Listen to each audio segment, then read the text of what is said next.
check. 1, 1, 2, check.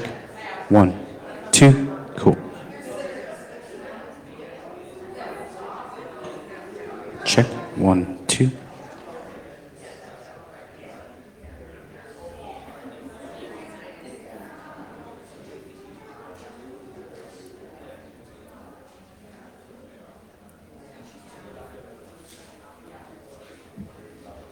Hey, Kristen. I'm good. So yeah, a bunch of people showed up that I didn't expect, like Mike and Steve. Oh, you're here. Alyssa. And so that's interesting. And Catherine Fibers are working with that one. But, Jonathan Kreiss-Tompkins. Well, they're going to take a video of this, and then we'll be able to use any parts of it that we want. So that's cool. Well, hopefully I'll do okay. You're going to do great. I hope so. I'm just going to do a couple little things here, and then I'm gonna go down there. Yeah, I think so. No.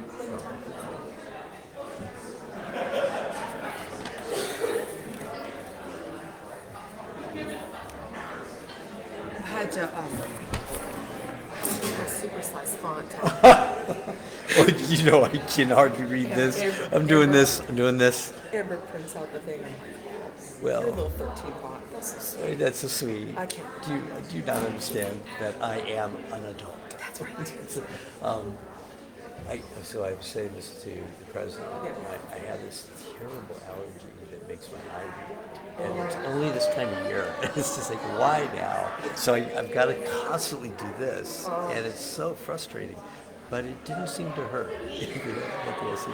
I'm allergic to birch trees, so I'm watching. Well, I think it's something like that. Yeah. It's something that has emerged since the snow melted. So, but it'll pass. Yeah, it passes for me. Mine just not started yet, but I will.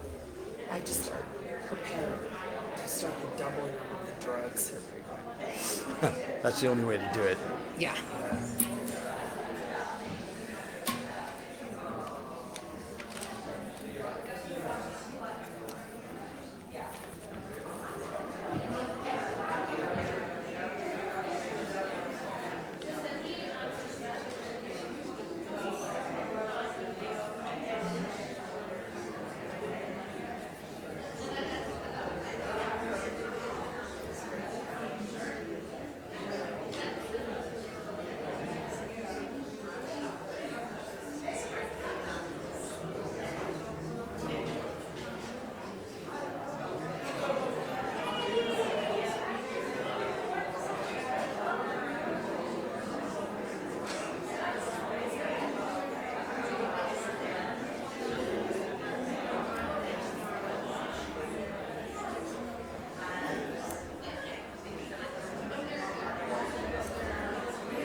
This is Matt, and I'm not muted. Is it coming through clearly?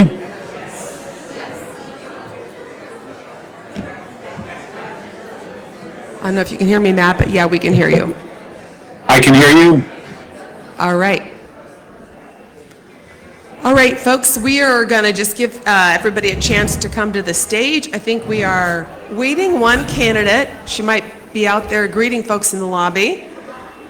So we'll get started. And Senator, we can hear you just fine. So, My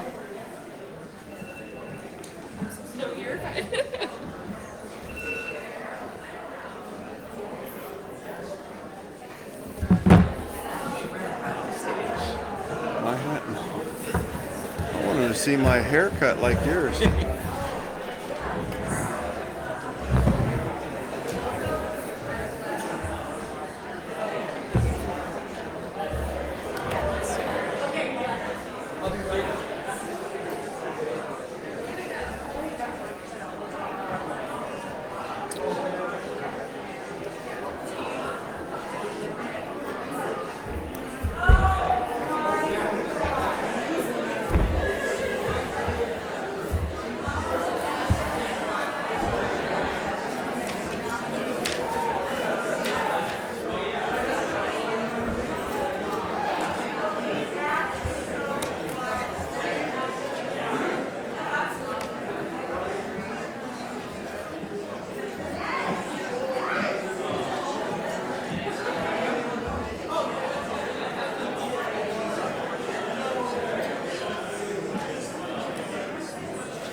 I just want to make sure I don't look at this one.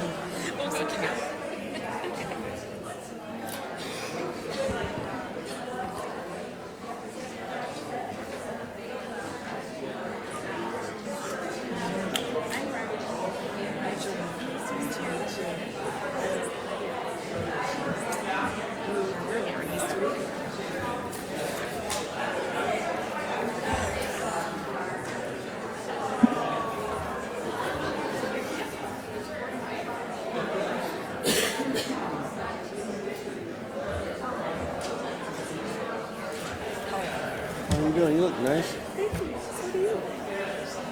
I ran out. I haven't really been home 8 hours. And that whole pile of dirty clothes, and I just put this is what's clean, and here you go. You saw the pension bill pass today? Yesterday. Yes. Yeah. Concurred today. Oh, good. So I think he lets it go into law without a signature.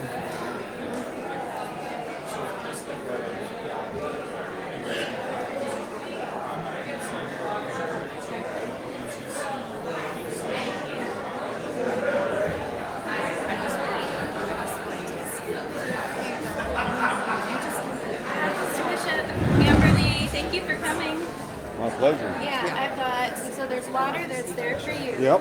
And I then got I've it. got, there's, if you need a restroom, there's one right there. And see it right there where it says not an exit?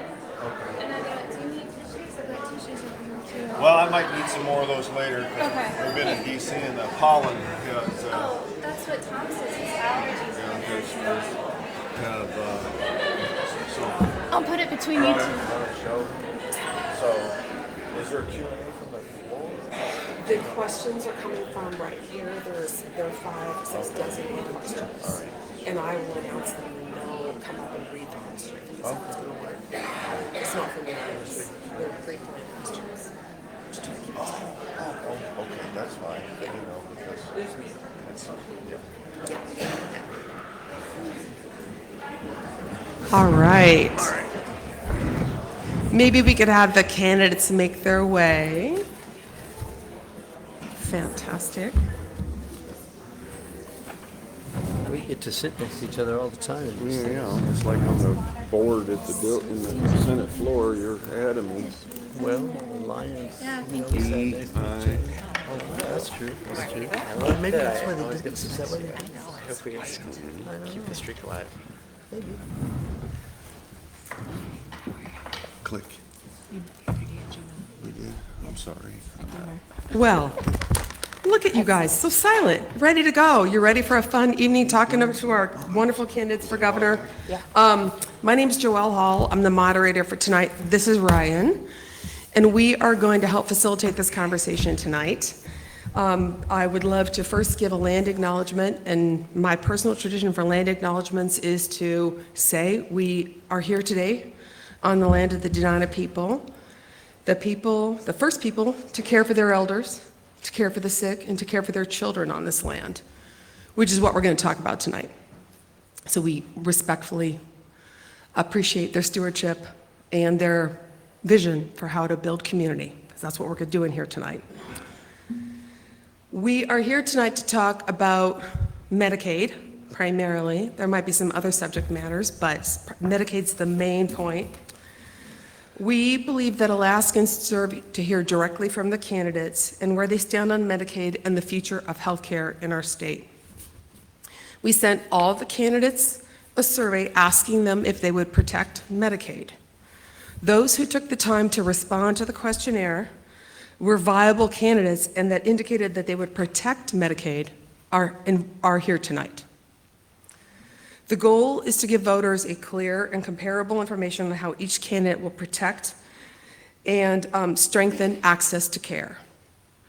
Medicaid touches every part of Alaska's health system, so decisions made at the state level will have immediate and real consequences for the families, providers, and communities. So we're here tonight to make sure that those stakes are understood and that the candidates are speaking directly to them.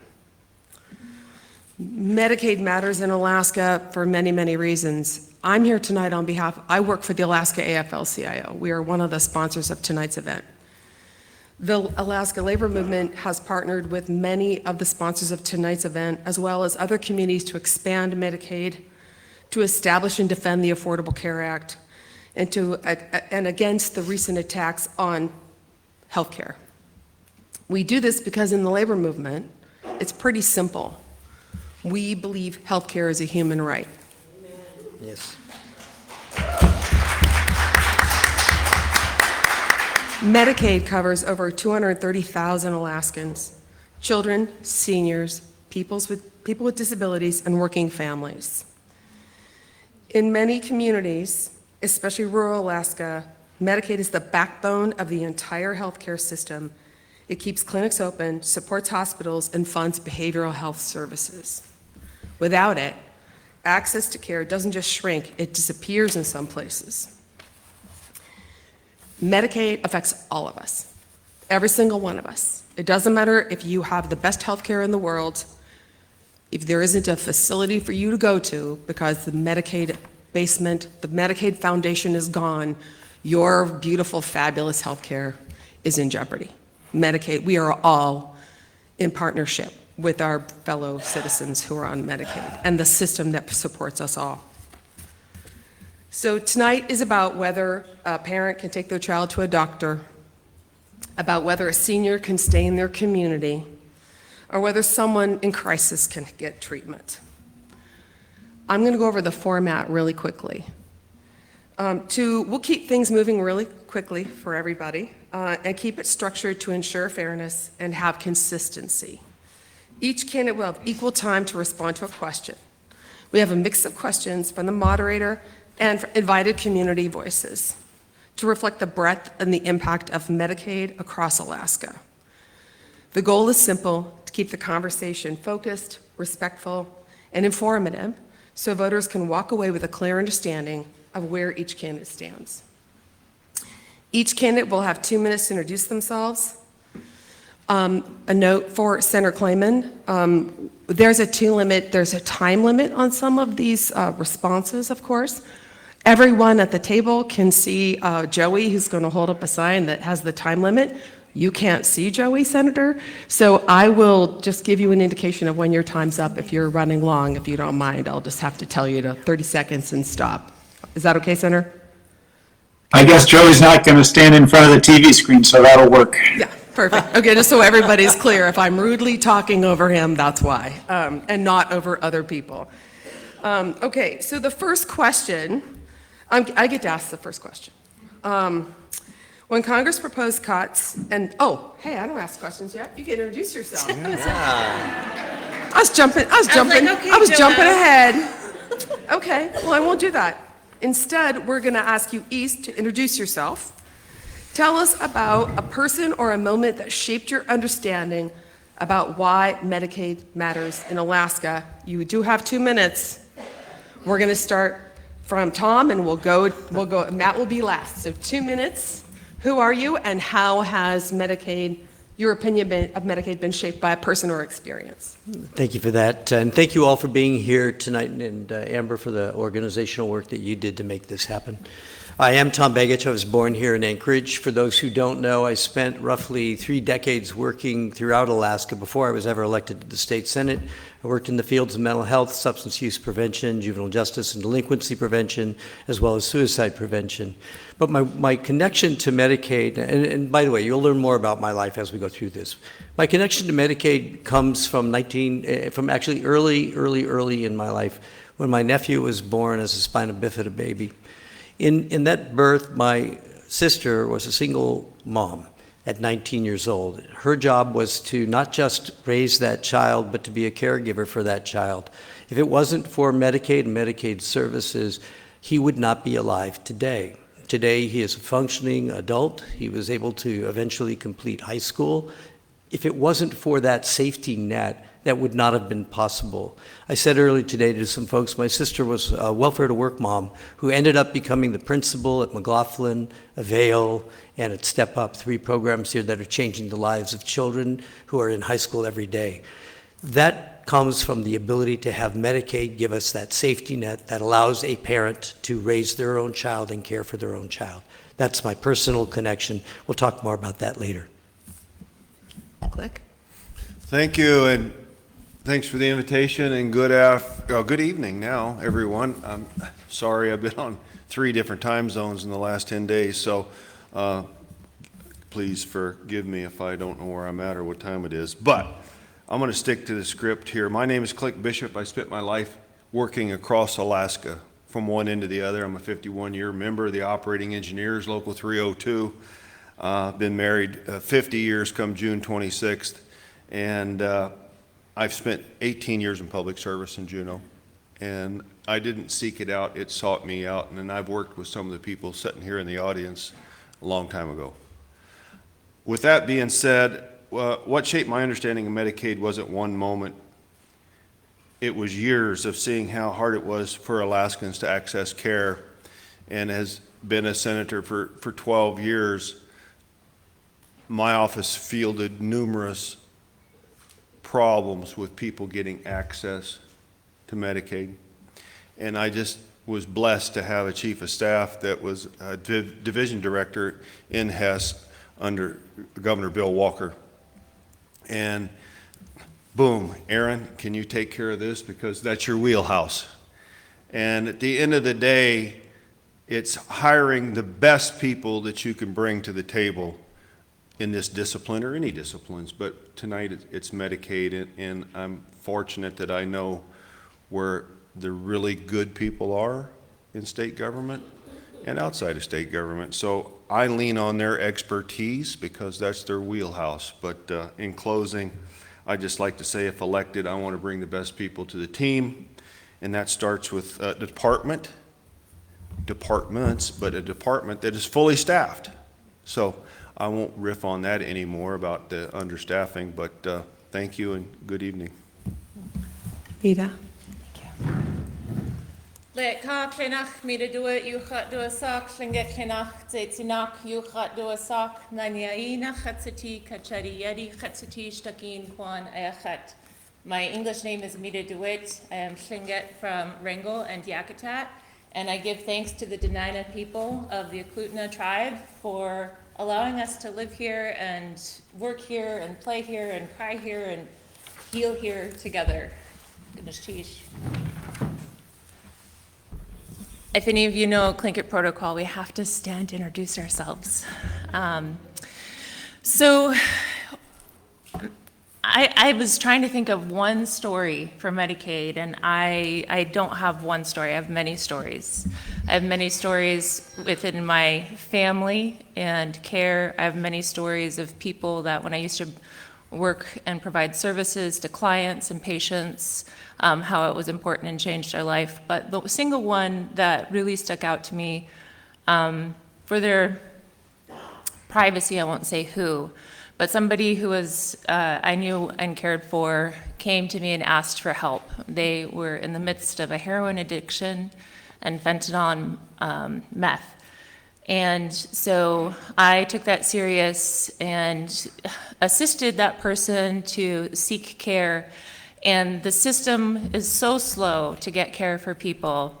I ended up pulling on personal commitments from colleagues and from friends in behavioral health and in leadership in the medical system to expedite every single step of the process. And it still took us 3 months to get them into rehabilitation and treatment. And it wouldn't have been possible if we did not, during that time, get them enrolled into Medicaid to qualify. And that person is now live, well, working, and has a life.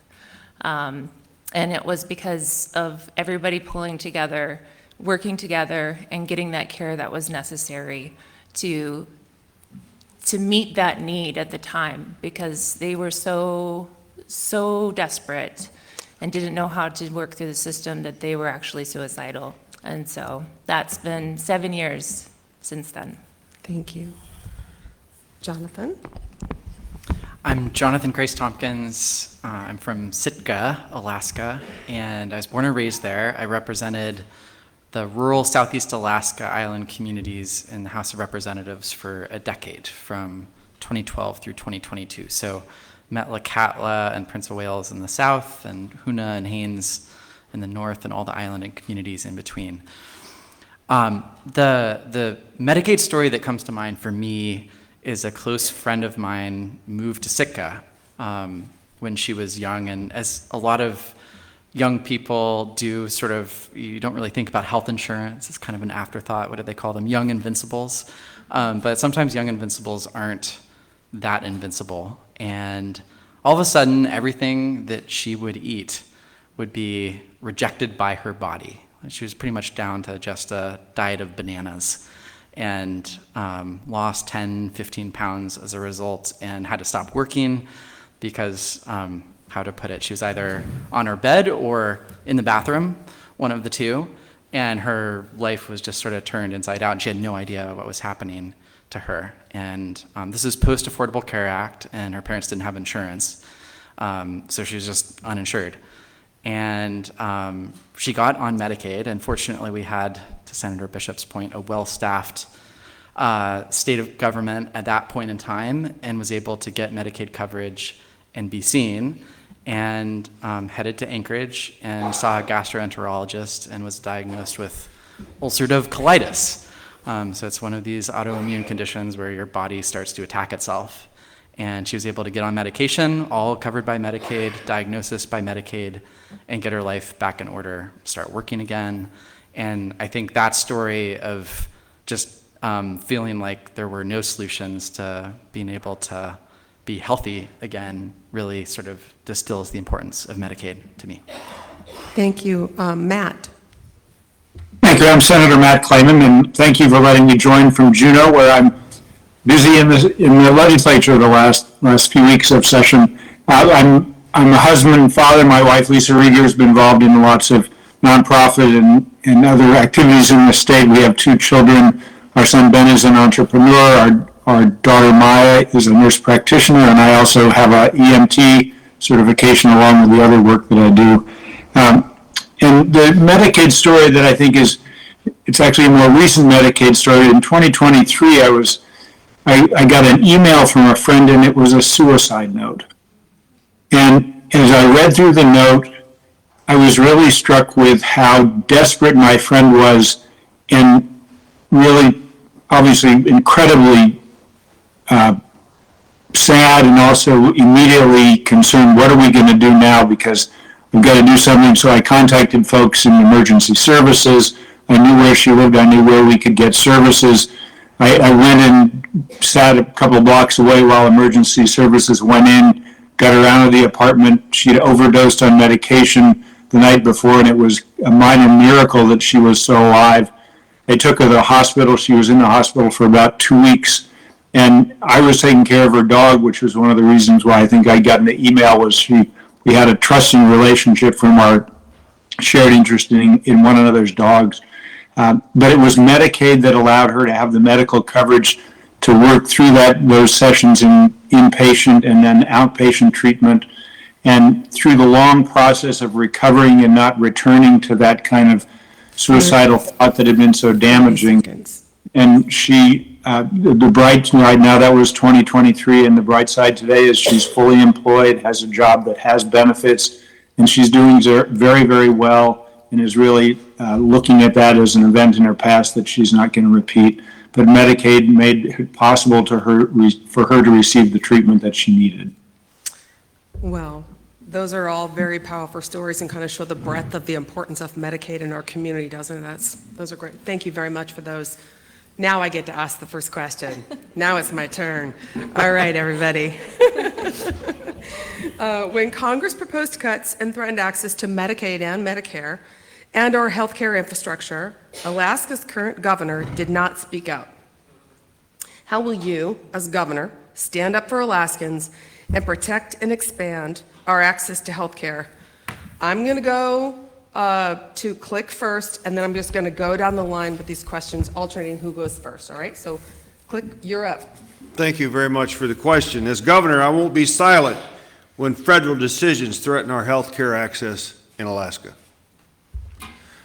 Medicaid is a state-federal partnership, and I want to reiterate that. It's a state-federal partnership. We're joined at the hip. And Alaska needs a governor who's fully engaged in this partnership. I will go to Washington, D.C., if needed, to advocate for Alaska. I will also fully staff with an individual in the governor's office in Washington, D.C., in the Hall of the States that'll also advocate for Alaska's needs and also specifically in respect to Medicaid. So we're going to use every dollar as uniquely as possible. Protecting access is critical, but so is running a program that is sustainable and works for Alaska for the long term. But it's a partnership, and the partners have to work together and talk together. Thank you.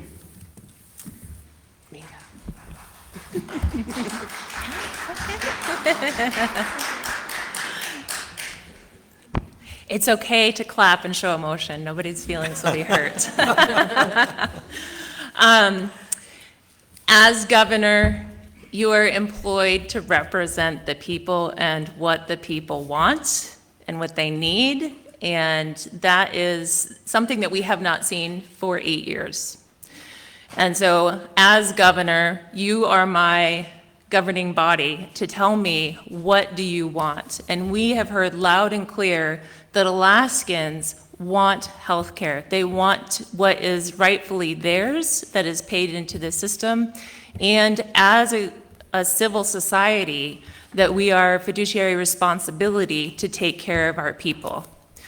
Part of Alaska is that we have had an austerity policy that has cut corners and cut dollars without actually realizing or researching the impact that is on Alaskans. Tens of thousands of people have lost their safety net. It's not even the best medical insurance. It is bare minimum that we deserve as Alaskans. And so as a governor, it would be my duty to stand up with the state sovereign right in partnership with the state, our unions, our caregivers, our hospitals, our medical systems, the tribal health systems, to work together as a coalition to protect Medicaid in the healthcare system here in Alaska. this guy.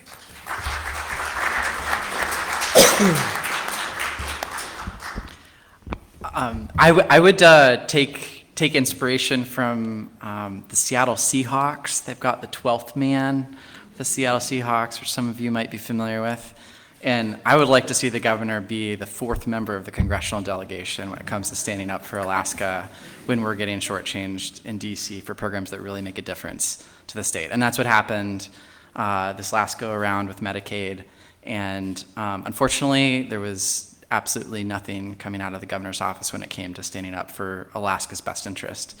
So exact opposite of that approach. The 12th man approach, I think, is what we need from the governor's office, especially for a state just in general that is so intertwined with decisions that are made in Washington, D.C. And I think the next governor, certainly this would be me if I am the next governor, will be putting out press releases, inventorying the harm, how many Alaskans are being taken off healthcare, how the tax burden is being shifted onto Alaskans, really highlighting the impact when there are decisions being made in DC that are hurting us here. So I call it the 12th man approach.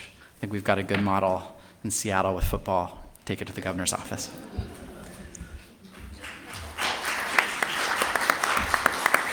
Matt? Thank you. The focus of my administration is going to be more affordable health care and how do we improve the health for all Alaskans. And when it comes to Medicare or Medicaid, it's important to recognize that Medicaid is actually an ongoing partnership between the state and the federal government. And actually, a lot of the offices that are doing the work on Medicaid are not in Washington. I'm often reminded of union negotiations. Someone once asked me, in a union negotiation, when do you start the negotiation for your new contract after you've just approved one? And the answer is the next day. Medicaid is a relationship between the states and the federal government in which we have to be engaged every day in working with Medicaid services and working out agreements about how the state is going to do things and how the federal government is going to cooperate.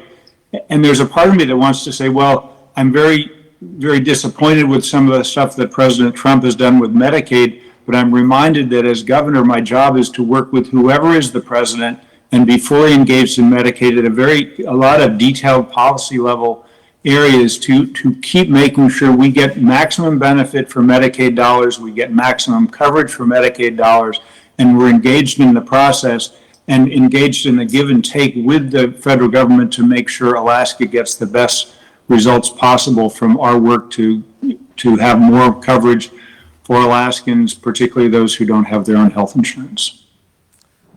Tom?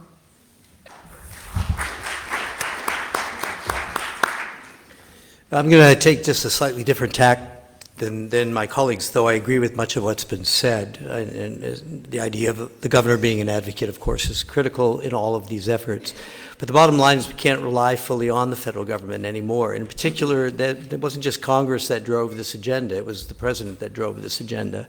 So we have the ability in Alaska to begin to plan for a future that may be without government funds coming from the federal government. We recognize that the cost to us is roughly $60 million annually if we have to pick up with the Medicaid losses that have come out of this administration.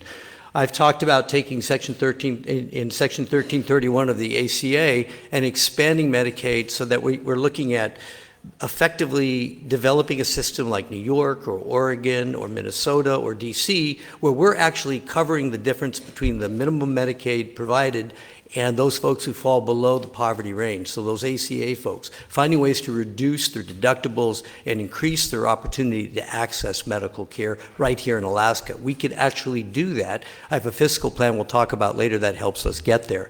But that's part of it. The other thing you asked was not just protecting Medicaid, but also expanding it. It was in the last administration prior to this one that we expanded Medicaid coverage. What I want to do is find ways to adopt the key coalition of Alaska's recommendations and the recommendations that have come from other organizations as well that allow us to cover intellectual disabilities, that allow us to cover autism. We can do these levels of expansion, but those recommendations have been ignored. As governor, I will work to ensure that those recommendations are adhered to, that we expand Medicaid to cover those who need Medicaid need most. And in the process of doing it, not just defending it, but planning for how we recover from the Rural Transformation Act when it runs out in 5 years. We need to be planning for that today, regardless of which of us wins. You should be helping us plan for that future. Excellent. Wonderful. I'd like to invite Kelso up to the stage. We are going to have some questions provided by some caregivers and some folks from the community, and they'll do a brief self-introductions, and she will ask the question.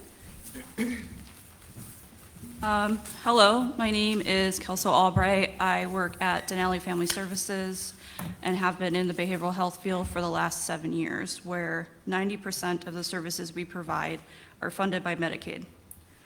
My question is, Alaska is facing a growing mental and behavioral health crisis and struggles to maintain a sustainable workforce. This is largely due to low Medicaid reimbursement rates, wages, and inflation. How will you support and ensure treatment as demand increases? Yeah, thank you. Thank you very much, and you're brave for coming up on stage and delivering the question. As we know, behavioral health and mental health issues are not conducted in a vacuum. It's a multifaceted of reasons why those occur. We can talk about exponentially increasing cost of electricity, of food, of prescriptions, of cost of living for your rent or your housing. Everything is going up, and we have a lot of our skilled labor who have left the state.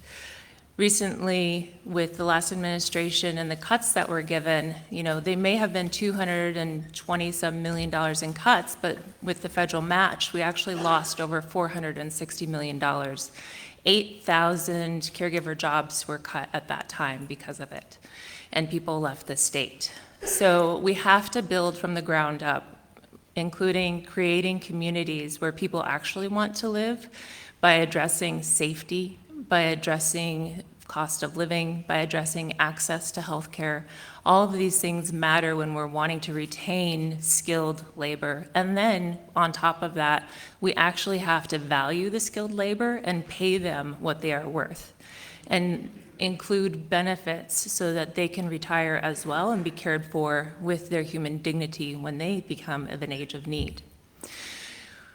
When we're looking at mental health, there's core issues. Right now, we have some of the worst safety stats in the United States. Alaska is highest with domestic violence and sexual assault and rape. We also have the reduction in education and overcrowding for children. Because of the fact that we import 95% of our food, goods, medicines, all sorts of things, we actually then pay premium prices for those. And those are all foundational for good mental health care along with care.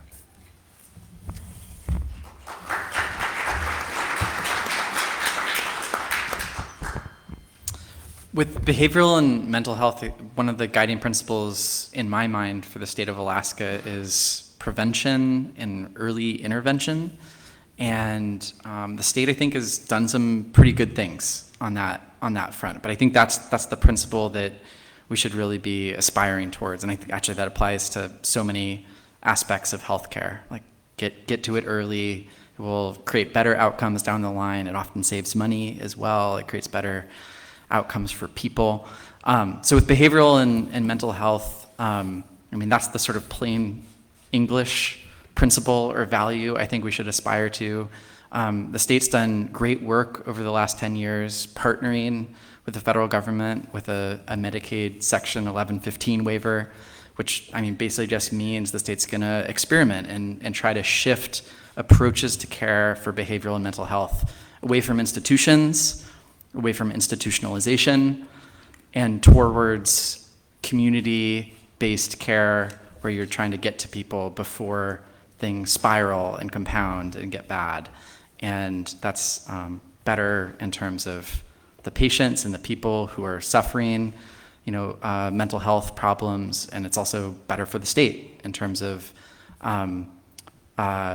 cost-efficient care. And if you're paying for a bed and API, that is almost always going to be more expensive than the alternative of early intervention and prevention. So as governor, I would support the work behind that section 1115 waiver, which is, Medicaid technocratic gobbledygook, but like the basic principle is like prevention and early intervention. So I think that's incredibly important.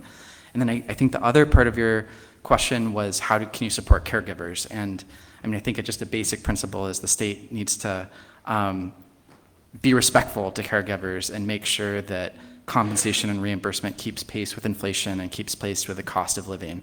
And we've seen that in all aspects of state government, but behavioral mental health is no exception.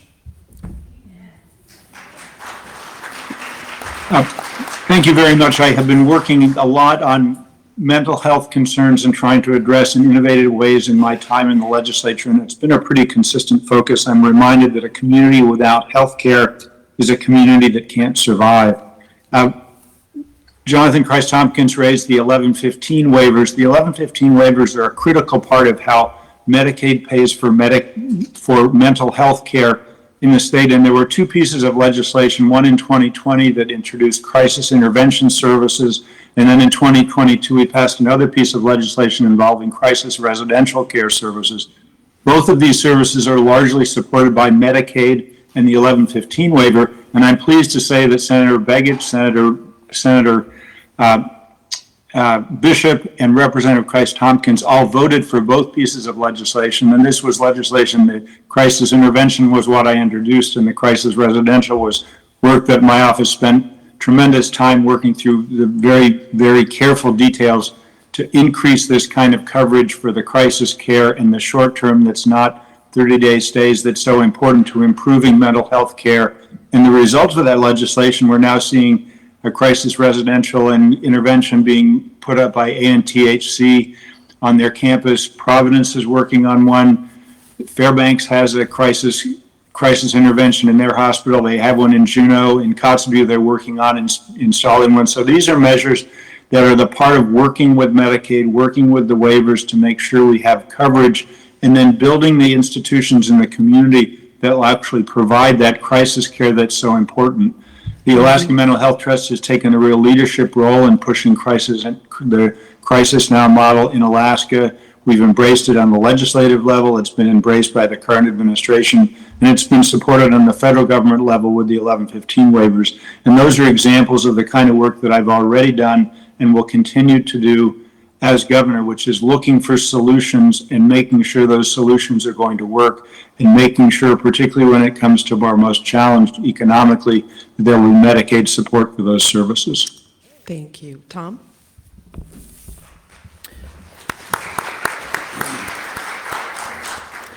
I'm in agreement with much of, again, what's been said. One of the glories about going a little later in the program is you get to say, I agree with these guys. And I would just add a few other things. I worked as the head of a project here called Reclaiming Futures, and worked as the Village Services Director for Cook Inlet Tribal Council, which dealt with substance use and mental health in both instances. Reclaiming Futures, though, in particular, was a public health model applied to juvenile justice and delinquency prevention. And the deal there was to find ways using that public health model to apply, because we couldn't access Medicaid funds for juvenile delinquents. And so that's something that we always have to change. Because if you can't access that care, how do you provide mental health services or substance use treatment, or to address the co-occurring disorders that kids have? So part of it is getting us to actually open up Medicaid to allow that as part of our innovation here. But the second part is ensuring you're using a public health model when you do address these things. Finally, access to care and treatment is one of the hardest things we do. When I was in the Senate, I worked with Senator Bishop here to expand the number of public health housing we had in rural areas in particular, because we have itinerant service in these areas. We want to be sure that there's housing for those itinerant workers so they have the opportunity and ability to serve people in their own communities. It literally costs more to fly to Kwethluk round trip than it does to fly to London from Anchorage. So we have to provide services where those most in need have those needs. I think we can do that. Accessing Medicaid funds when we can creatively can help us expand those services, and ensuring that we have the revenue coming into the state so that we can continue to provide robust treatment services is one of the essentials of the next governor of this administration or any administration. So. Click.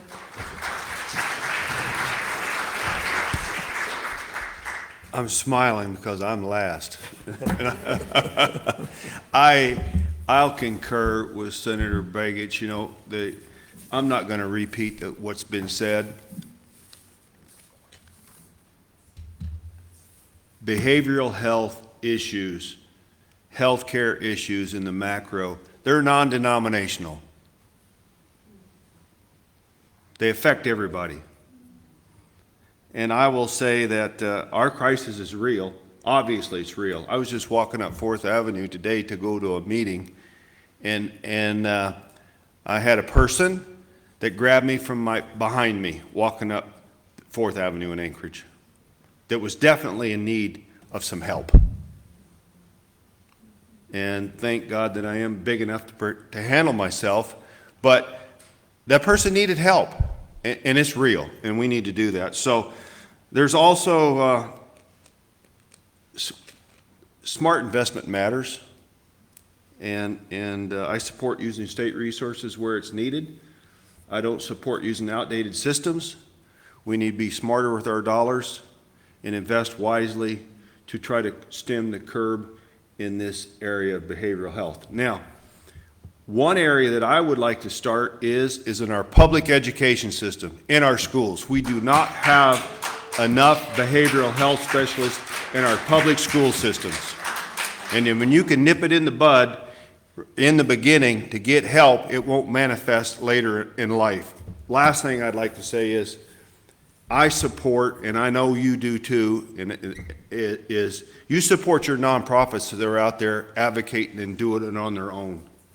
And we have a good program in the interior Alaska, and my wife and I support that. So thank you.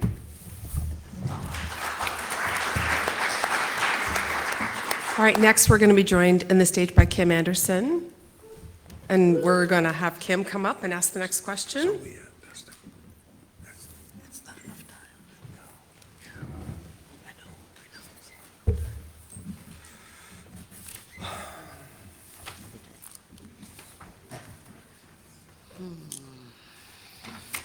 Hello, I'm Kim Anderson. I'm from Anchorage, and I've been a caregiver for 20 plus years.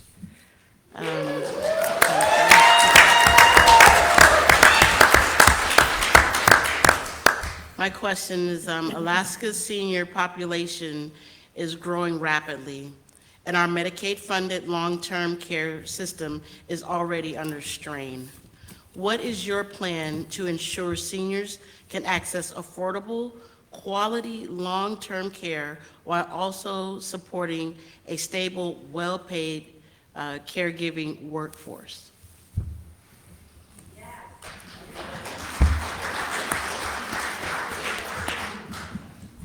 Jonathan, you're first.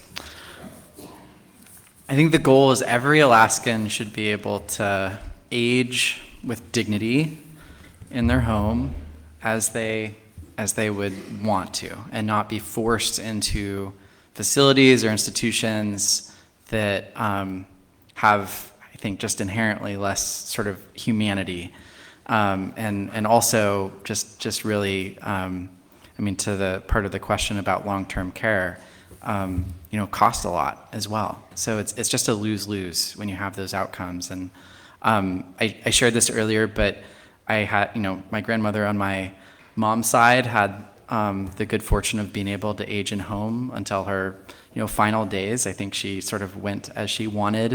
It was, I think, a very dignified and happy end to her life. And the grandmother on my dad's side, unfortunately passed away in an institution, and in the first wave of COVID, so all by herself. And I think just that contrast of this is sort of how healthcare can look, and there's a good version of it, and there's a very sad and lonely version of it, and I think we should choose the first. I think we should choose the better of those two approaches. And what that looks like for the state of Alaska is supporting the caregiving system and supporting caregivers who allow people to age with dignity and age as they would want, which is generally in their homes, near their families, near their loved ones.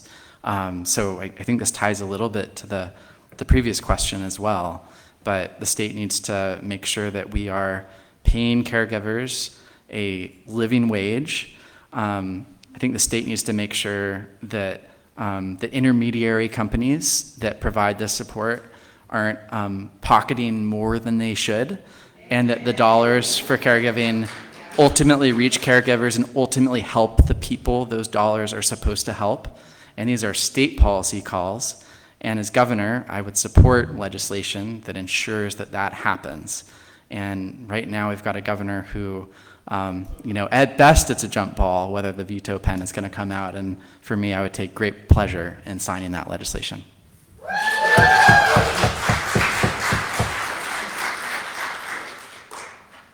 Matt. Thank you very much. I agree with what Jonathan has said about the importance of trying to care for our seniors in the place where they want to be. One of the challenges is that a lot of the home care workers are, I think the studies show, about 30% underpaid. There's very little training for care workers. There's no licensing. There's no certification. And part of the challenge is with that underpayment, when caregivers aren't paid enough, that makes it so that people don't think they can afford to get care in home, and that pushes people out of their homes into institutional settings.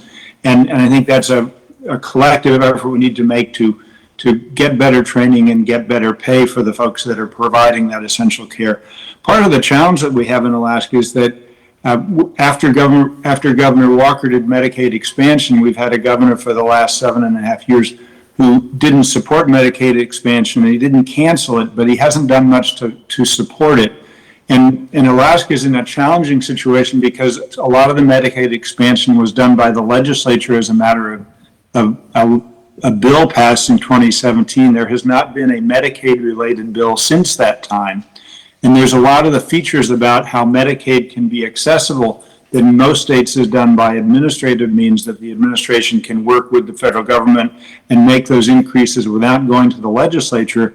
In Alaska, by contrast, if we want to make changes to our Medicaid structure, we actually have to go to the legislature, and what the caregivers in the places that provide say, that's actually a $2 to $4 million effort, any change they want to make. And that's one of the places which Alaska is hamstrung in our efforts to improve access to Medicaid funding for our seniors, that we don't have the flexibility and the ability to make changes on a rapid basis consistent with the needs of the state. So one of my features as governor will be to really change the structure so that we have more flexibility without going to the legislature every time to improve Medicaid coverage.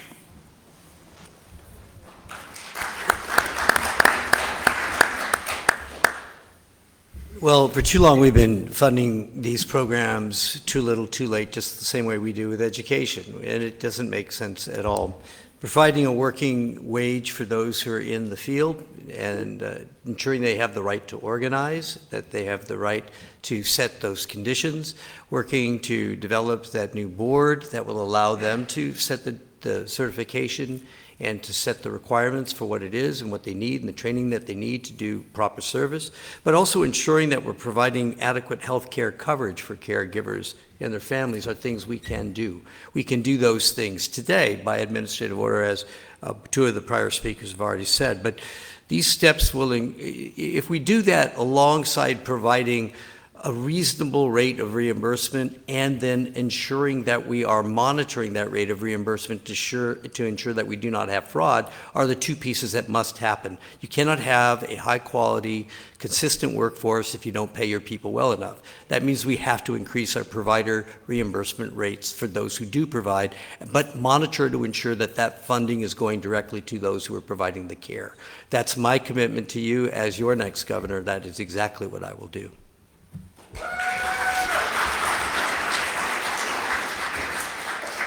Okay, as the former Commissioner of Labor and Workforce Development, I'll use it. That's if I got a claim to fame, that's my area of expertise.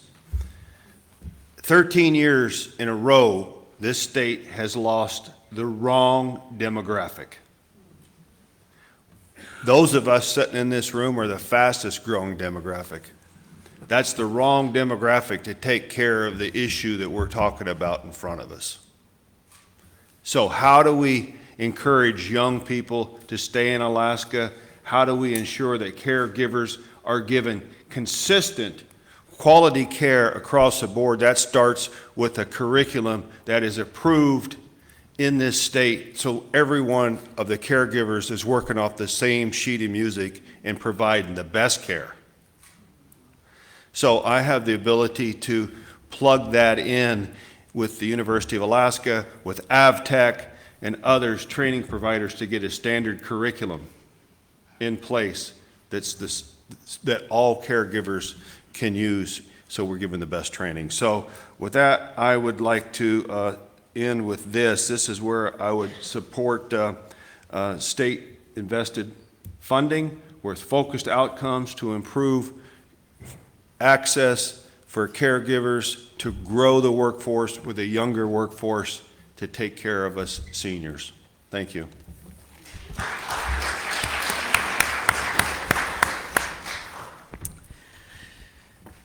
End-of-life care is something that we will all need, hopefully, if we're lucky enough, right? And the preservation of human dignity.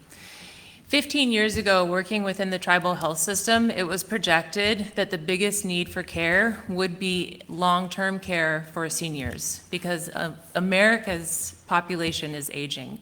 Alaska has the fastest aging population.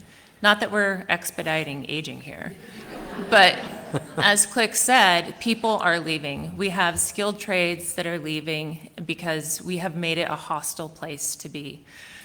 Prior to this last administration, I worked with the Walker administration under Val Davidson to write the Traditional Health Resources Guide for care planning in the state. At that time, I worked with the administration to change the 1115 Medicaid waiver to include traditional health-based practices, and not just for Alaska Native people, but all people who actually qualify for those services. More recently, in 2022, when I was president of Alaskans Take a Stand and Stand Up Alaska, we actually worked with SEIU 775 to pass a bill that increased a 10% for the caregivers and their compensation. And that's still not enough. It is not keeping up with inflation. It is not keeping up with cost of living. And we have a body of very intelligent people who are dedicated to care, and we have to support them in the process of taking care of their workforce. So you have a union, you have a board of ethics, you have people who create the standards, and representation by the field of workers, because they know their jobs best and should be the ones to tell us what should be expected and how they need to be supported. And so it's good, do it, clap. And so I have commitments over 20 years working with people in the behavioral health, community health, tribal health, and state health, and that commitment is not going to end. It will continue as long as I am in service. Thank you. All right, now we're going to be joined by Clara Baldwin to ask the next question.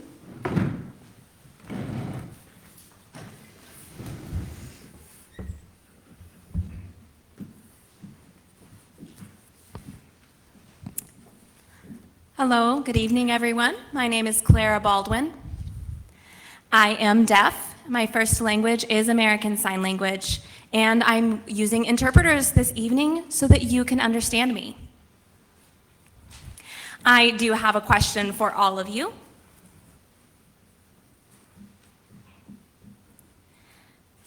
Access to interpreters, translation, and culturally competent care can determine whether people receive services at all. What will you do to ensure Medicaid is accessible to people with disabilities and those who speak English as a second language?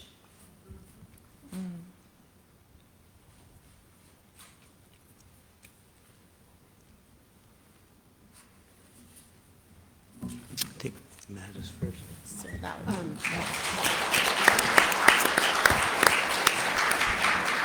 Matt goes first. Thank you very much. The first thing that I'm going to do in my administration is have a special assistant that is very focused on healthcare and specifically health of Alaskans. It's interesting because on the Medicaid front, we have one Department of Health that works on Medicaid, but there's 5 state departments that have impact on health. And so having somebody that can really coordinate, make the intersections work well is really important, I think, as we move forward as a state.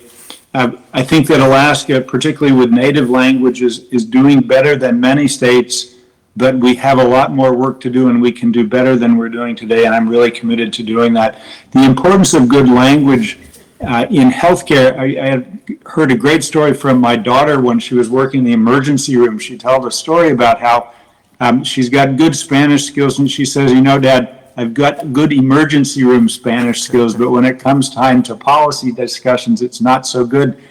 But in the emergency room, she had a patient who looked at it and thought based on her accent, in her Spanish accent, that she was from the Dominican Republic.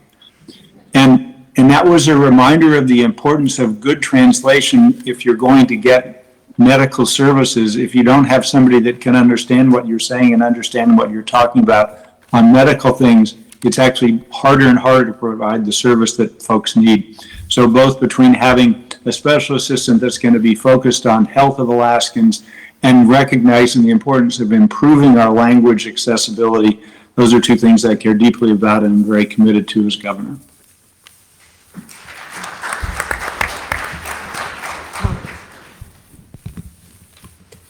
Well, I would start by saying that federal requirements already exist. It's criminal if we aren't providing these services because it is actually federal law.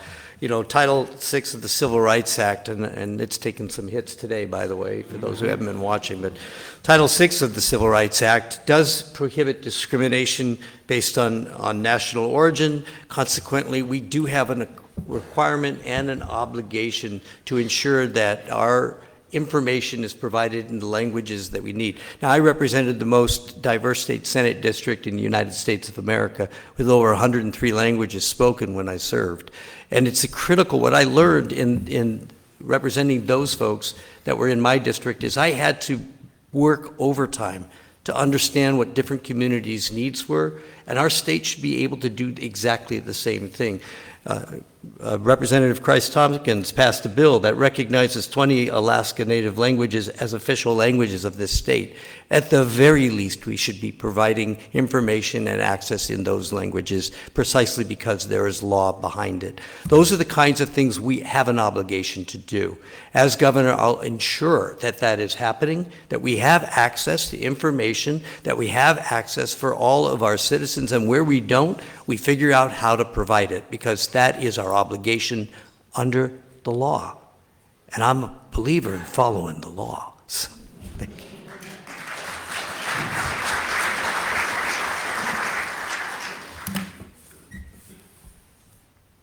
And that took a long time to get your bill passed, but we got it done.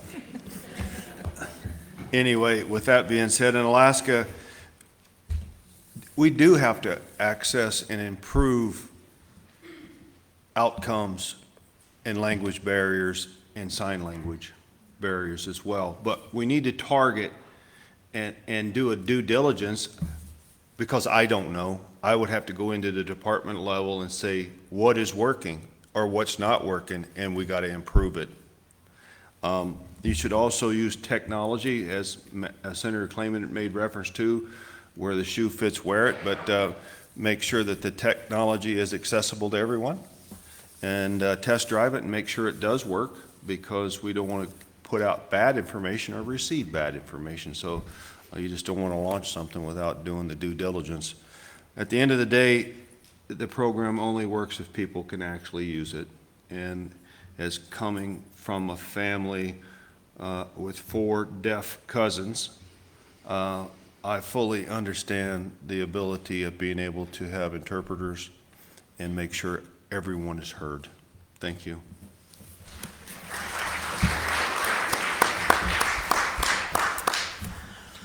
Well, thank you for that question. It's hard enough to advocate for yourself even when you don't have a challenge that needs interpretation. And I learned earlier today from the caregivers that when they go in to provide services with the person that they're caring for and they go into the medical appointment, they have to clock out. And they go in and have to work with the care provider, help to interpret or support or advocate. That's an easy thing to fix. We can fix that. That can be changed. Beyond that, we have to make sure that everybody has adequate support.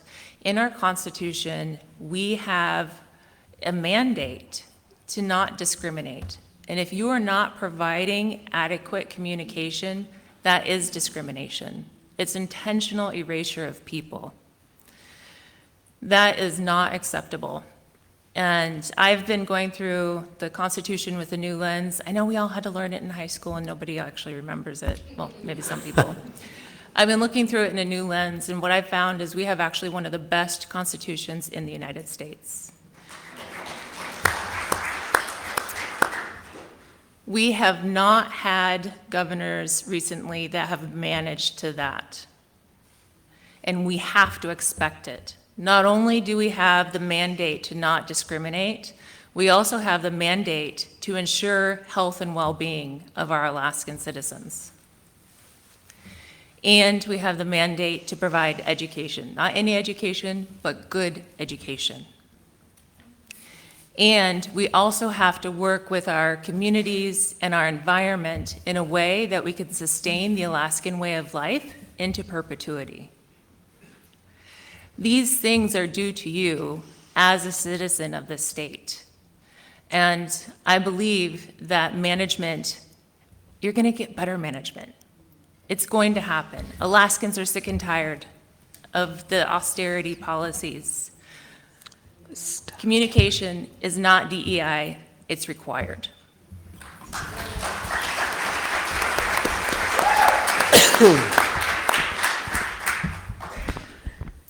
Alaska should provide care for people with disabilities or people who don't speak English, first of all, just because it's the right thing to do. And if that's not enough of a reason, Alaska should also provide care for people with disabilities and people who don't speak English as their first language, because it's the law, as Senator Begich said. It's federal law. The Rehabilitation Act guarantees those protections for all American citizens.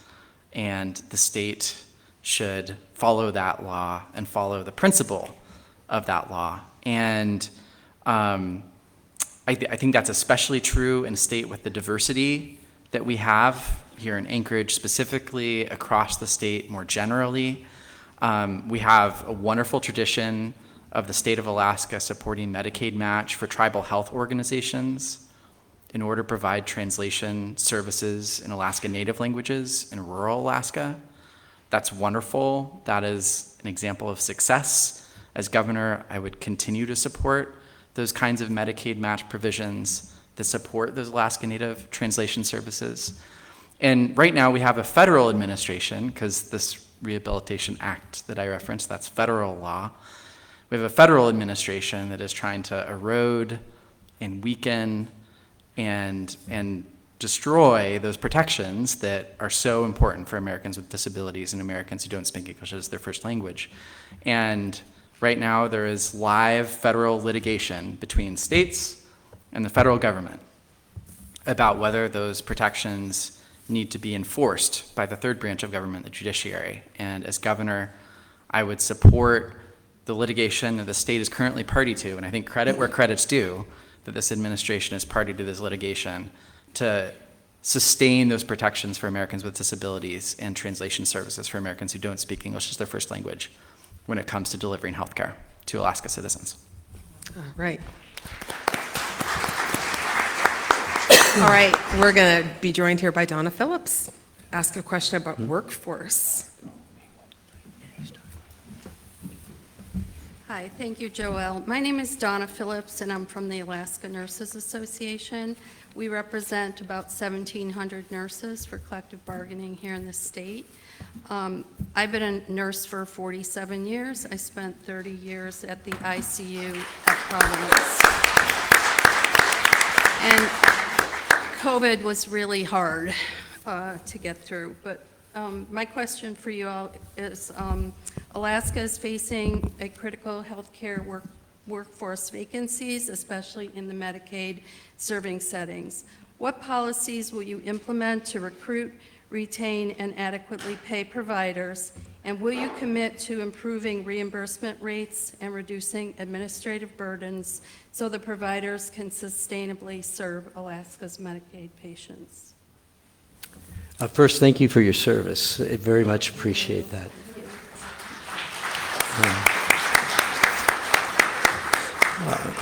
Let me start by saying that I have already mentioned this before, but the reimbursement rates have to go up, and they have to be expanded so that we're actually dealing with autism, we're dealing with intellectual disability. That means getting rid of the wait lists that have kept people from accessing their services, and that has to happen.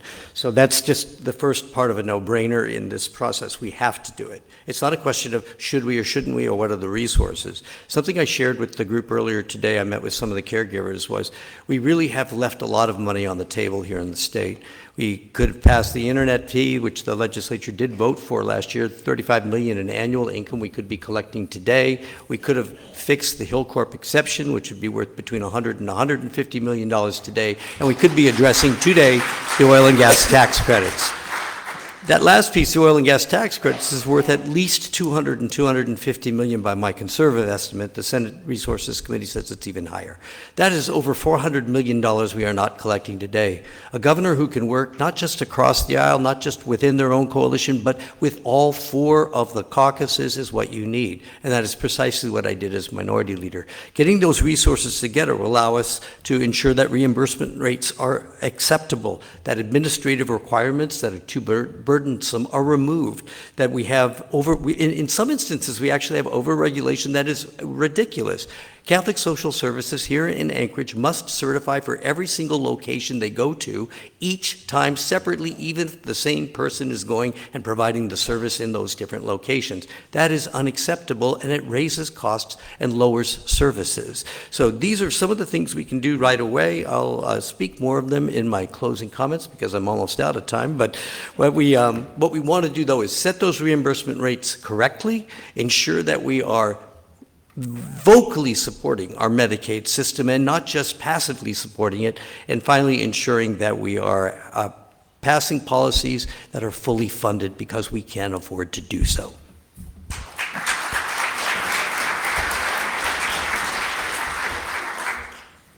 Thank you, Senator. You've covered my reimbursement rates.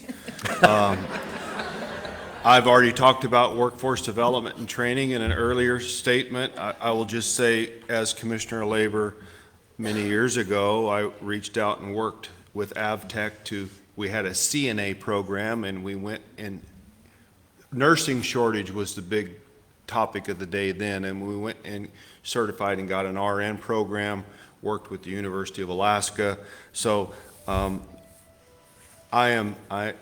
am very confident I will work hand in glove to expand the workforce training in your area. So with that being said, where we need to put more money is it goes back to public schools.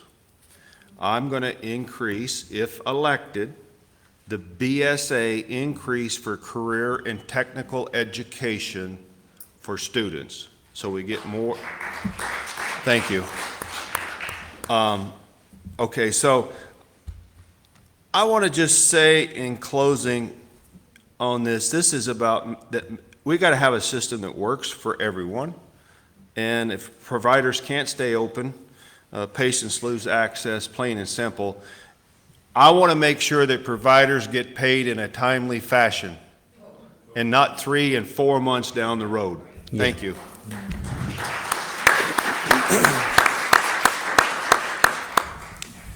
Well, ditto and ditto.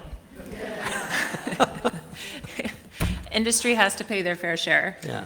And we have to invest in education. However, having a good workforce, again, is not done in a vacuum. Right now, we are paying some of the highest rates for locum nurses, for doctors, people who are flying into the state, providing services and leaving. And those are dollars that leave our state. They don't stay here. So it fundamentally means that we have to create a community that people want to live in and have adequate housing. There's places in rural Alaska that don't even have enough housing, let alone it being affordable, let alone having a VPSO or safety services, let alone having adequate to fresh, clean food, affordable electricity, clean water, transportation, all of it.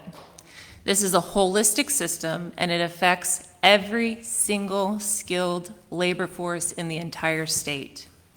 And so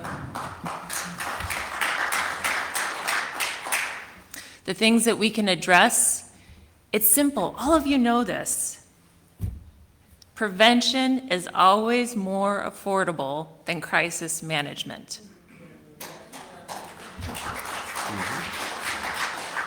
So when we start looking at a system of care and applying our dollars intentionally, it's just like you do your bills at home.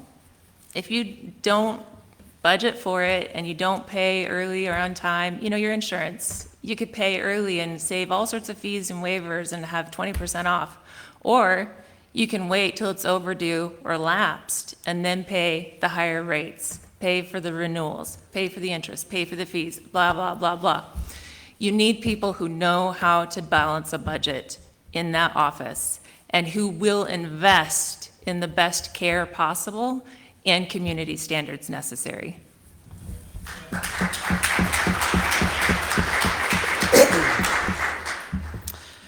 To the part of the question about reimbursement rates, I think a lot about education and our teachers as sort of the parallel to what's happening in Medicaid and with healthcare providers. And right now in Alaska, a lot of our teachers are teaching in classrooms not because of the pay and retirement they're getting, but despite it.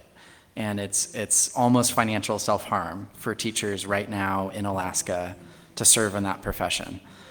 And that's just no way to build a state or a society or a system when you're asking people to basically subsidize just out of their goodwill and the goodness of their heart the work that they're doing. And when it comes to healthcare and when it comes to reimbursements for providers, they should not be serving people despite the reimbursement they're getting. So the state needs to make people whole. Just the very simple fact of keeping pace with inflation and keeping our services up to par. So I think that's incredibly important. And goodness knows we've got to do that with education. We've got to do that with healthcare. In terms of workforce development, I mean, I'm all about the Click Bishop approach to workforce development. He's an amazing Alaskan who's done an incredible amount of good. So a big plus one to a lot of the points he made, and also very much echoing Senator Begich's and Meda's points as well. I think there's a lot of great programs that are working in Alaska around workforce development into our healthcare professions.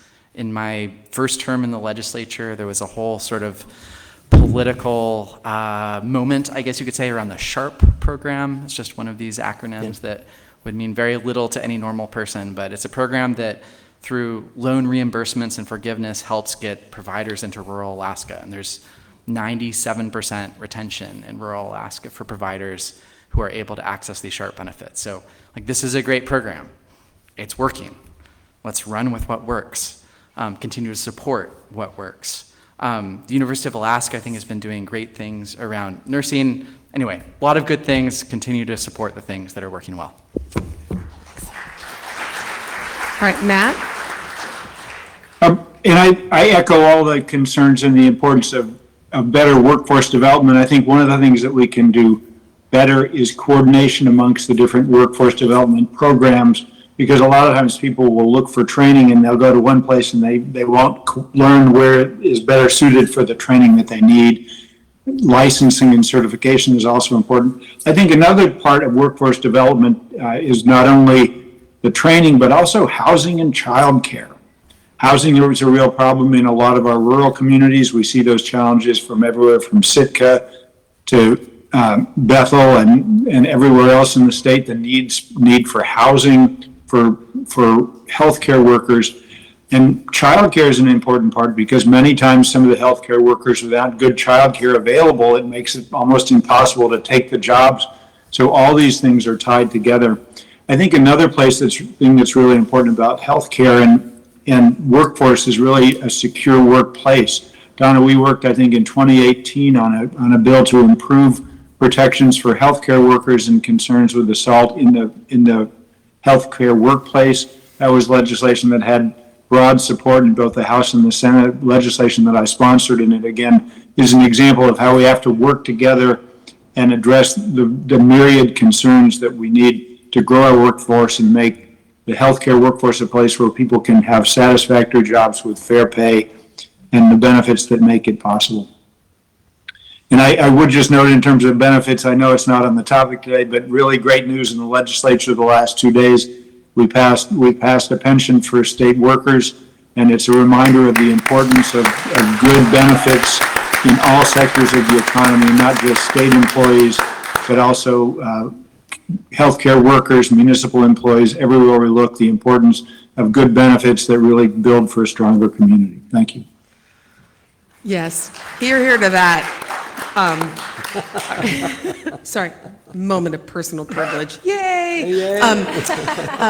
Our next question will come from Shanna Kinnison.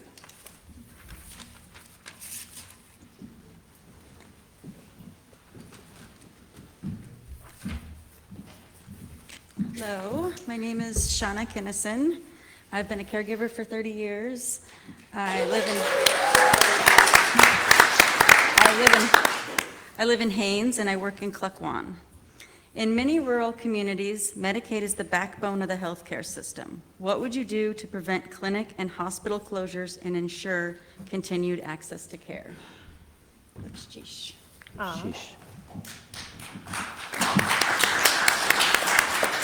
Click goes first this time. You're first. Am I first? You are. Man, I was getting some good stuff written down there. Thank you. Well, I'd like to thank you. I just want everybody to know Haines is the strawberry capital of Alaska, if you didn't know that. Well, okay, I'm not, that's like a fry bread argument, upriver, downriver. I'm not going there. I'm not biting on that one. It is, Medicaid is the backbone of our rural healthcare systems, without a doubt. And again, I will make sure in all of my ability to make sure that you're paid in a timely fashion, to make sure that you're not 3 and 4 months behind on payments to these rural clinics. It's real. We need to protect our foundation and our physical stability in those delivery models out there. They're running on a shoestring to start with, and they need to have cash flow in a timely fashion. I can't emphasize that enough. We also we need to continue to invest in our local workforce, and I'm going to talk more on that in my closing. But we need specific solutions, and I addressed the caregivers today, a lot of good comments, and I asked them to please bring me those in a executive summary white paper if I'm fortunate enough to get elected. But if I'm not, give it to one of these 4 here to make sure they follow through. Thank you.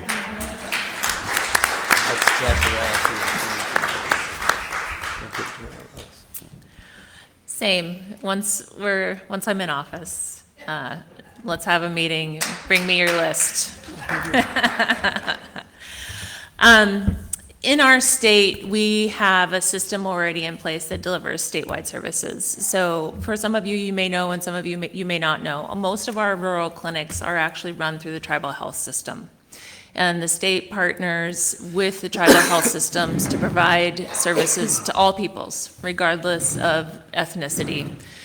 And that partnership hasn't been honored in the way that it should be in the last couple of terms. And I think that the transition in thinking is that the state has its own kind of sovereignty and power. Tribes have their own kind of sovereignty and power.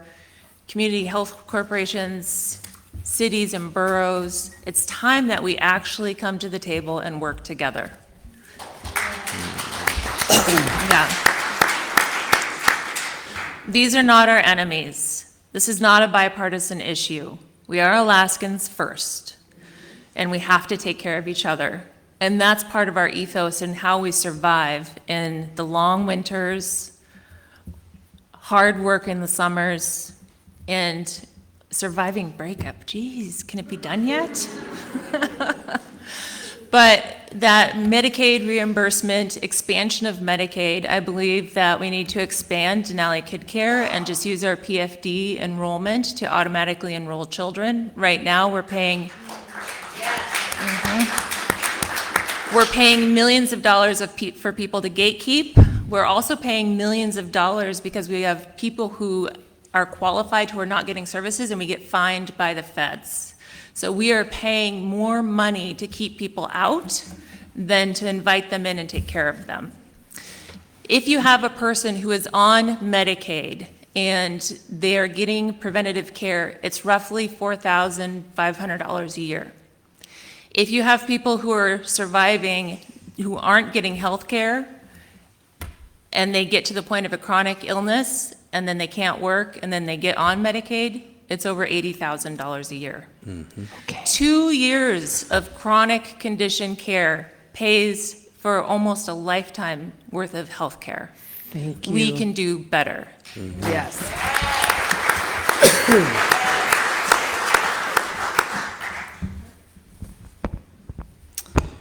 For rural healthcare, I think we should be incredibly grateful for Medicaid expansion. And a lot of Alaskans, Governor Walker, Commissioner Davidson, I think just deserve a huge degree of gratitude from all of us, because Medicaid expansion has basically fortified the Alaska healthcare system, and in particular, it's allowed rural healthcare to provide services to rural Alaskans in our villages. And I totally agree with everything Meda said. I've represented all the villages in Southeast Alaska and in villages across Alaska. There's a couple of just cornerstone institutions in every community. And one is the school. Got to keep the schools open, which is a separate conversation, and a lot of those are closing, unfortunately, but that's a different forum, but an important one. And the clinic is the other cornerstone institution in a lot of these communities, and those clinics are almost without exception operated by tribal health organizations across Alaska. So protecting Medicaid expansion, which in turn allows rural Alaskans to get meaningful access to health care, incredibly important. And as Meda said, treating tribes and tribal health organizations like the partners they are, with the dignity of a government-to-government relationship, so that rural Alaskans, whether they're IHS beneficiaries or not, I grew up getting IHS healthcare, and it was great, and I'm very grateful for it. And a lot of Alaskans today get their care through tribal health organizations. The state should treat tribal health organizations on an equal basis, and there's also a lot of upside for the state, because we have such dynamic tribal health organizations across the state that are able to deliver services. I think the other aspect of rural healthcare are community health centers. There are 29 across Alaska. They're overwhelmingly in rural communities. So the state should support that network of healthcare. But I think we have some good things going in Alaska, and rural Alaska deserves adequate healthcare, and we should support the organizations that make that possible. All right, Matt.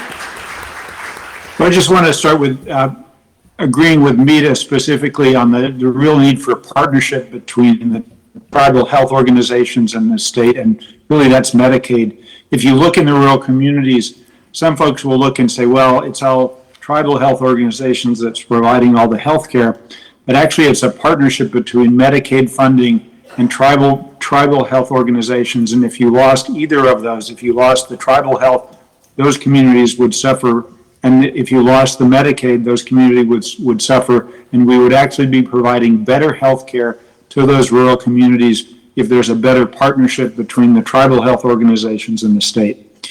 So that's part. The second part that's really important in terms of tribal health care today is the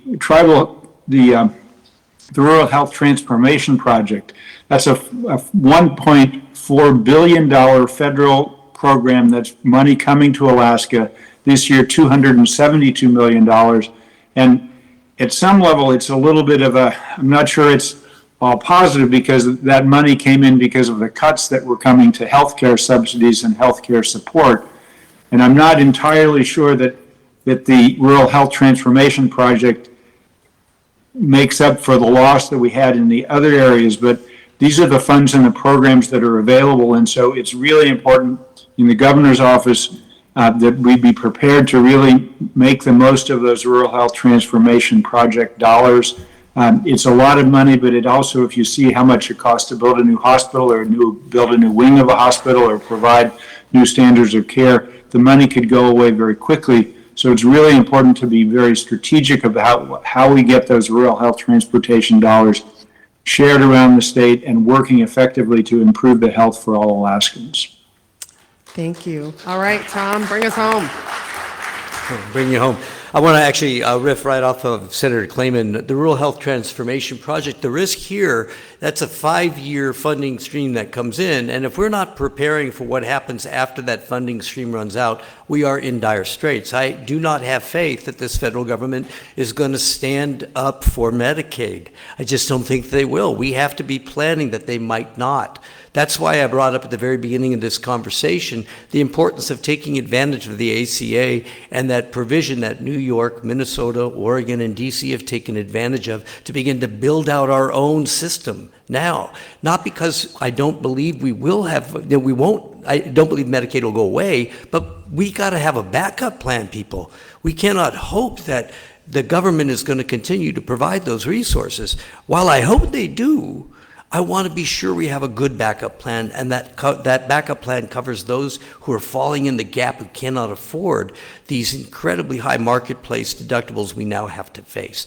Those are the folks that we're losing. When Senator Bishop mentioned all the people that are leaving the state of Alaska, they fall in the category. I approached a person to be my lieutenant governor who couldn't do it because she couldn't afford health care. She couldn't afford to be without health care.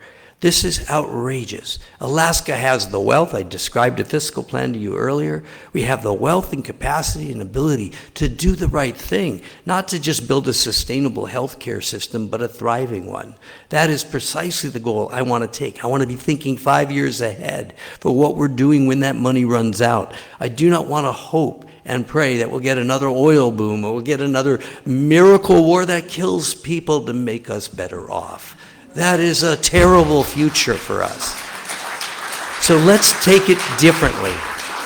Let's look at a future where we are optimistic about what we can do. We believe because we see a future where healthcare is something that we are investing in as a state, where your governor, your legislature, and all of you are part of that system.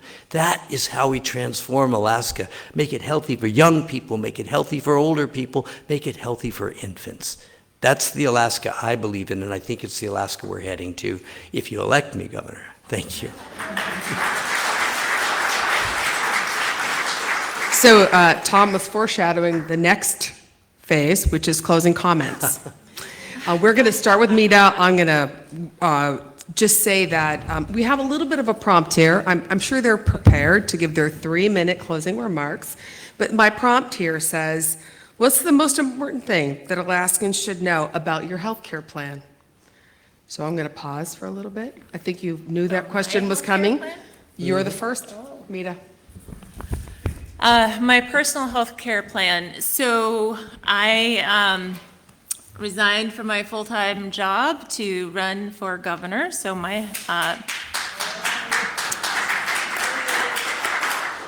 health care that's provided by my employer runs out May 31st.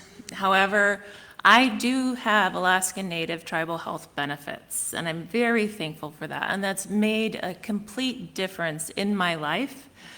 There have been times where I am well employed. There have been times where I'm a graduate student and barely making ends meet. And in those times, I've depended on services to help keep my children and myself cared for and going so that way I could complete education. We are blessed in our family because not only that, my partner, he has VA benefits and is part of the 306 Operators Union. Oh, and too. Oh, 302. Oh my gosh. I'm going to get in so much trouble for that. We won't tell him. I failed.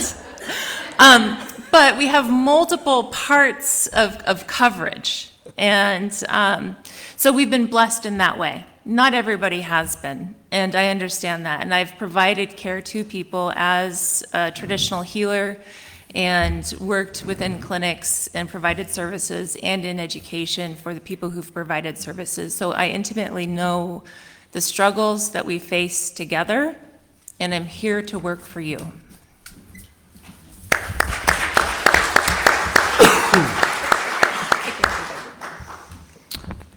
I had the fortune as a legislator to get state of Alaska health insurance, and that's a pretty decent plan. I was not having to sort of navigate healthcare facilities with a defensive mindset, wondering how many zeros were going to be on the bill that I get in the mail a couple weeks or a couple months later. And I believe that's the kind of healthcare all Alaskans should have. And I was in the legislature for 10 years. I left in 2023. And so the last few years, I've gotten health insurance on the marketplace, healthcare.gov. And my deductible is $5,700 if it's in network, and it's $17,000 if it's out of network. And I couldn't tell you what facility in Anchorage or Sitka or anywhere in Alaska is in network or out of network. So I think defensive is the word that describes my mindset whenever I step inside a healthcare facility, which is very sad because the people who work in those facilities care and they want the best for me. But as a patient and as an Alaskan, I'm just terrified of the bills that I will get.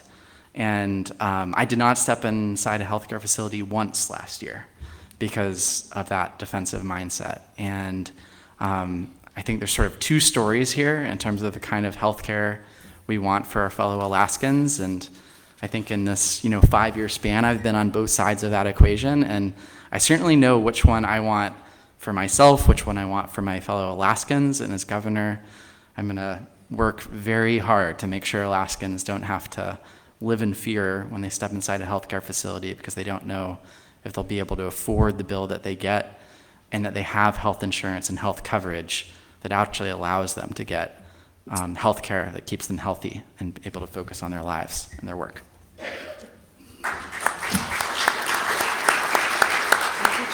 Thank you again very much, and thank you again for hosting this forum and being willing to take at least one participant who is not in Anchorage and on the television screen. I really appreciate that. My focus as governor is going to be more affordable health care and better health for all Alaskans. That's really always been my focus and will continue to be. And in terms of my own personal health care plan, I've been on the state plan since I've been in the legislature, still on the state's plan.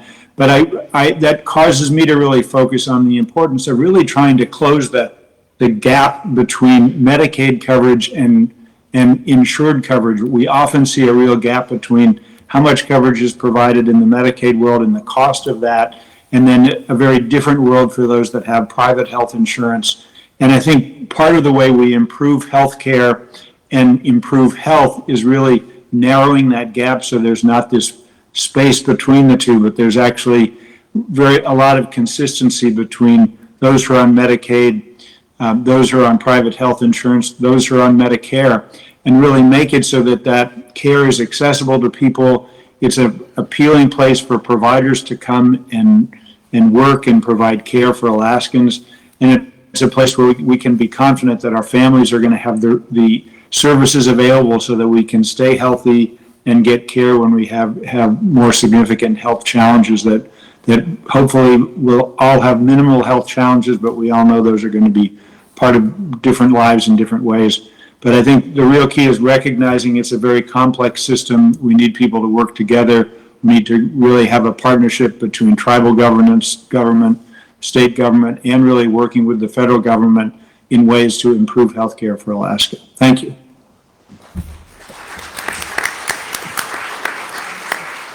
I want to clarify. I think I got you guys confused. This is your closing statement. Right. So if Meda and Jonathan answer the question very specifically, and I think we might you might want to have another opportunity to like redo your closing. So maybe, because I think Matt did a good job. Tom, I think you're asking the right question. I might have Right. gotten you off track a little bit with the prompt in your closing, unprovoked. Am I correct? Then we're talking about our plan as governor. Correct. All right, so Yes. this is my health, I'm not going to talk to you about. I just the want to first- say, I listened to the first two questions and I thought, are they talking about my plan as governor? Or are they talking about my plan for Yeah. family health care? And I tried to answer both, but mostly my plan as governor. Yeah. My The question as my- phrased is two meanings, so we're going to get a little bit of a do-over. This means as governor. Okay, Yeah. so I want to stay healthy, that's my personal health plan, but, yeah. Let me start by saying healthcare should be more than a service, it's a right, and we have a right to expect adequate healthcare. As governor, I'm going to maintain our current Medicaid expansion to the best of my ability. That means being the fourth man, if that's what it takes, but requiring me to go back and advocate and fight for that, I will. It means that we have to look at where we're going to expand our Medicaid coverage to ensure that there aren't long waiting lists and that people have the opportunity to do that. That means expanding the workforce. That means we also want to ensure that we're providing opportunities for providers to accept Medicaid by providing a reasonable reimbursement rate and a regulational atmosphere, please. A regulation environment that is doable and not so onerous that we can't actually provide care. We spend more time providing regulatory relief. It has to be about health care directly. Partnering with our tribal organizations in rural Alaska and health organizations and ensuring that we're continuing to provide increased amounts of public health housing. So when Dr. Volan goes over to do eye exams in rural Alaska, he has a place to stay when he's out there. This is a critical component. It means that we have to ensure that we are actually watching for fraud and ensuring it doesn't happen because it undermines all of our health care. And finally, expanding health care, taking advantage of the federal money that's there today to ensure we're covering those who fall within the gap and that we're planning for that future 5 years from now. Because in the end, a more efficient healthcare system is one that saves Alaska money, but more importantly than saving Alaska money, it saves Alaskan lives. Ensuring that we're getting good pharmaceuticals that are cheap and affordable for people is one part of that. Ensuring healthcare is available to everyone in Alaska at some level or other is part of that. That is how we make an Alaska that thrives. So in closing, I'll repeat, more than a service, it's a right you should all expect and every Alaskan citizen should. When we have that, we will know we have a state that cares for its citizens.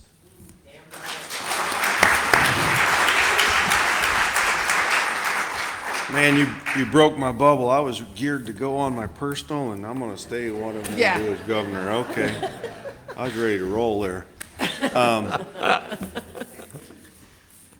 Medicaid is a key part of this system, but it has to be run efficiently. That means being efficient, focusing on outcomes, making smart strategic investments when needed, not just spending more money for the sake of spending money. And I just want to, one little note, when I sat on my union pension trust and healthcare trust, 1991, my premium was $340. Who wouldn't love a $340 premium today? And my general president said the thing that's going to break the United States is the cost of health care. So just let that sink in for a minute. As governor, I'll do whatever I can to support the health care and well-being of Alaskans and use each dollar as wisely as possible. I want to reemphasize that state-federal partnership, and I will be fully engaged in advocating for that. I've already said that, but this is about getting it right for you, providers, and for the future of our state. So I want to just talk a minute about what Tom and Senator Begich and Senator Claman has talked about and others. This 1.25, 1.4 billion, 5 years, 272 million a year. That 272 million a year is only if you access it and efficiently execute it. Use it or lose it. It's my understanding, and somebody can correct me if I'm wrong. You're right. So just think about that for a minute. And should we be planning for the future? Absolutely. I fully support that. So I want to just say in closing, I know where the best of the best is. I started with that. Do I know, is this my wheelhouse? I'm going to tell you straight up, no, it's not my wheelhouse. But I know where the smart people are to help me execute this, right? I know what I know, and I know what I don't know. But I'm smart enough to go get the people to execute this in a correct manner. I want to say that on workforce, when my wife, I'm married, right? She's tier 1. Thank God I got insurance. She applied. There were 500 teachers in the Fairbanks School District applying for 5 positions. Do you know how many teachers that we bring offshore into Alaska today? It's a big number. I used to run an apprenticeship program, 500 applications a year for 24 positions. Today, you got 150 applying if it's a good year. I talked about replacement rate. It's going the wrong direction in the United States and the world. There's only one country that has a replacement rate that's meeting its goals. Think about that for a minute. Thanks to our caregivers for doing the Lord's work. I know that don't cash at the bank, but that's heartfelt. Yeah. Thanks to my colleagues for attending, and thank you for hosting this forum.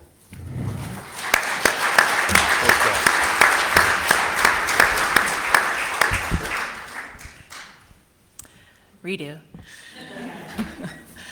Well, as governor, and I spoke about this throughout the evening, we have to build a coalition and work together. We are more than a sum of our parts, and we can amplify the resources that we have. Beyond that, we can stop giving preferential treatment to industries that take the money out of the state.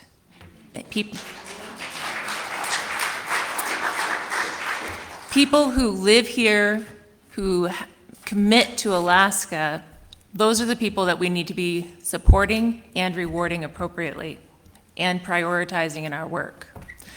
So for my position, we have expanded Medicaid, we have universal Denali kid care, and we also are going to work to do things. There's small things. Did you know what I found? I found that one thing, recidivism in our state, people who come out of jail and go back into jail, 60%. When they leave, the day that they leave, they no longer qualify for Medicaid. Yep. They do not get their services that they need, mental health, behavioral health, drug treatment, prescriptions, none of it. For the states who implement a 90-day window of coverage for Medicaid, so that they can get reapplied in that period of time, it reduces recidivism by 16%. It would save our state roughly $14 million just by doing that alone. There are common sense ways to save money and do the right thing at every stage of our budget. And again, it's hiring the right people to do the work, to find those places, and the people who are experts in that area. And I look forward to doing that work and rolling up my sleeves. People are like, why do you want to take on a state? It's in shambles. We are not going off a fiscal cliff. We already fell off of it. And so that hard work, you understand that as caregivers. You don't give up. You always step up. You roll up your sleeves. You do the work. You put on the midnight tea, and you get things done. And that's what I am here to do. I'm here to work for you. And I'm here to correct the state in a way that our children and your children want to be here, are excited to be here, and that you can also grow old and enjoy the last years here with your family and be proud of the life that you've lived. All right, JKT. It's a real eats, shoots, and leaves situation, this question. It's a deep cut for those of you who love Oxford commas. You'll appreciate that. Well, I'll weave in my first answer to the second closing statement answer, which is I think there's these sort of option A or option B choices that exist before us as a state, and I certainly, in terms of my own health care coverage, know which of those two realities I want, which is I think Alaskans, certainly speaking for myself, should be able to get the care that they want without being worried, without looking over their shoulder, without having a defensive mindset.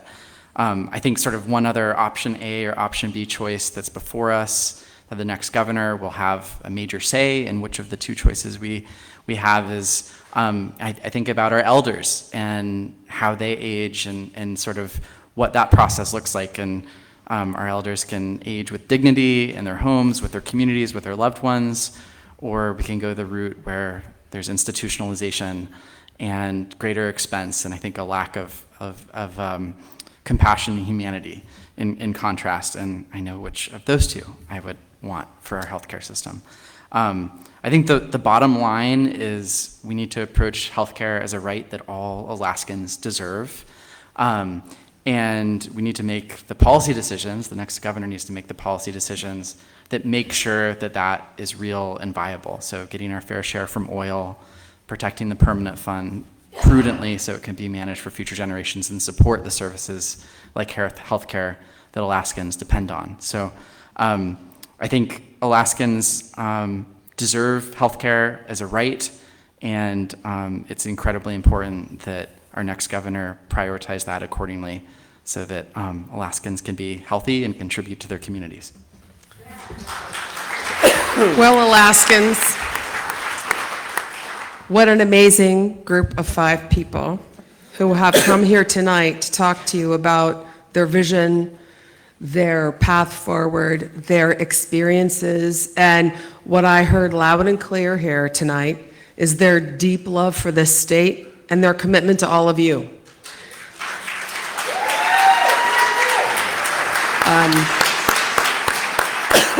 We are a blessed group of people to have this fine of 5 people who would seek the highest office in our state and to help us lead us out of some pretty tough times. So we are very grateful you're here tonight. On behalf of all the folks who put this on, and of course on behalf of all these amazing candidates who did a wonderful job tonight, let's give them a big round of applause and thank you so much for coming.